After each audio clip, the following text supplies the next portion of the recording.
Assalamualaikum warahmatullahi wabarakatuh dan salam sejahtera. Apa khabar murid-murid pada hari ini?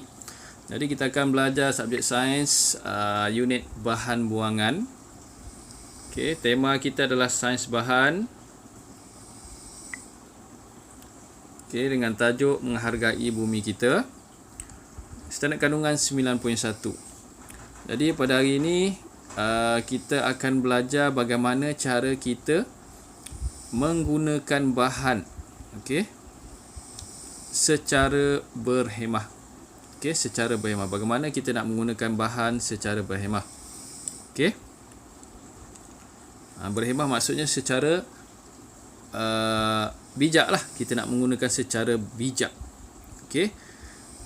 Pertama sekali, bahan buangan ni pada masa sekarang ni kita banyak melakukan pembuangan sampah. Bahan yang kita gunakan kita selalu kita buang dan kita tidak menguruskan dia dengan baik. Jadi ia mendatangkan keadaan yang tidak baik kepada alam sekitar kita. Jadi untuk itu kita akan rujuk pada muka surat 154 dan 155. Boleh rujuk buku teks sekarang. 154. Hargai bumi kita. Jadi dekat sini ada soalan yang ditanya oleh guru ni. Dia tanya, mengapa kita perlu menggunakan bahan buangan tidak terbiodegradasi secara berhemah? Jadi dekat sini kita ada masalah tentang bahan buangan yang tidak terbiodegradasi. Degradasi maksudnya mereput lah. Jadi kalau bahan tersebut tidak terbiodegradasi, bermaksud dia tidak boleh direputkan oleh mikroorganisma. Kita baca maklumat kat sini. Dia kata bahan-bahan ini, bahan tidak terbiodegradasi ini, dia tidak mereput jika dibuang dan akan kekal di persekitaran kita buat jangka masa yang lama. Oleh itu kita perlulah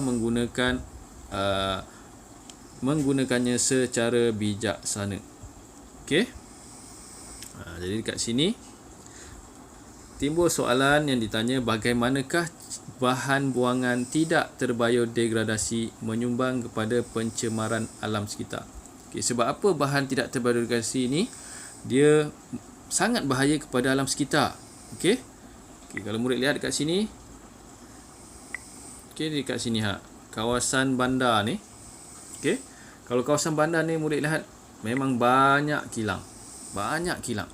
Jadi ada syarikat ataupun ada kilang yang tidak bertanggungjawab, dia akan mengambil jalan mudah. Dia akan membuang bahan buangan dia hanya ke dalam sungai. Jadi ini masalah. Ini sikap manusia yang mementingkan diri. Jadi bahan sisa toksit tersebut disalurkan ke sungai. Dan ini apa yang akan berlaku agak-agak? Dah tentulah akan menyebabkan pencemaran sungai. So muka surat 155.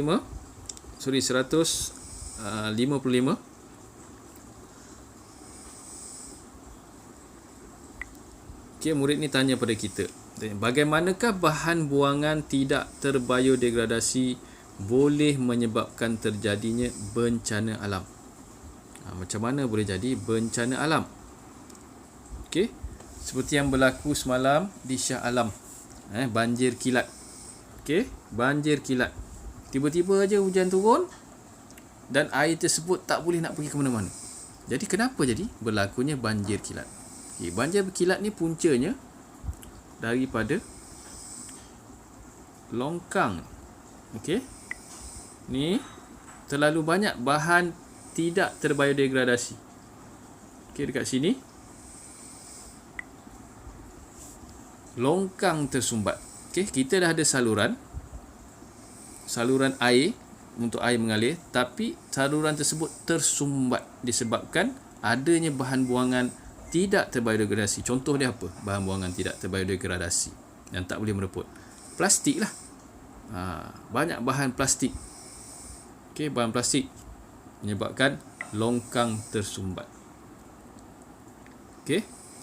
Seterusnya, bahan buangan tidak terbiodegradasi ni juga dia boleh menyebabkan pembiakan nyamuk Aedes. Apa kaitan dia tu? Nyamuk Aedes ni dia pembersih. Jadi bila botol kaca, okey, ataupun bekas plastik tersebut kita buang dan waktu tu hujan turun, dia akan meninggalkan air. Okey, hujan tu dia akan meninggalkan air dan air tu bersih. Jadi dia akan jadi tempat pembiakan kepada nyamuk Aedes lah.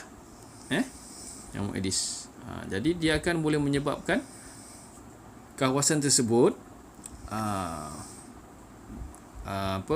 akan diserang penyakit bawaan nyamuk, iaitu penyakit denggi lah, menyebabkan demam denggi. Dan demam denggi ni kalau tidak dirawat dengan betul boleh menyebabkan kematian. Okey, seterusnya dekat sini dia nyatakan juga tentang sisa toksik. Sisa toksik ialah bahan kimia kilang yang menjadi hasil buangan. Sisa ini tidak boleh direpotkan oleh mikroorganisma dan bahan ini kekal di persekitaran kita.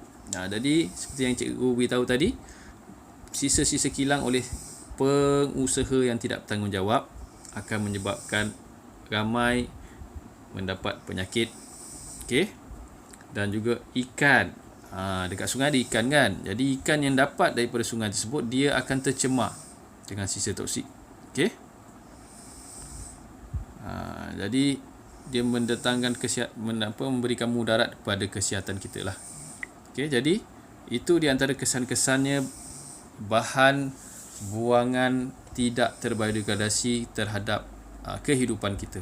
Jadi kita kena gunakan bahan ini dengan cara yang berhemah. Kita boleh kitar semula, kita boleh guna semula bahan buangan tersebut, ataupun kita kurangkan. Kita kurangkan penggunaan bahan daripada plastik ataupun bahan yang tidak boleh mereput ni. Itu sahaja. Sekian, Assalamualaikum warahmatullahi wabarakatuh.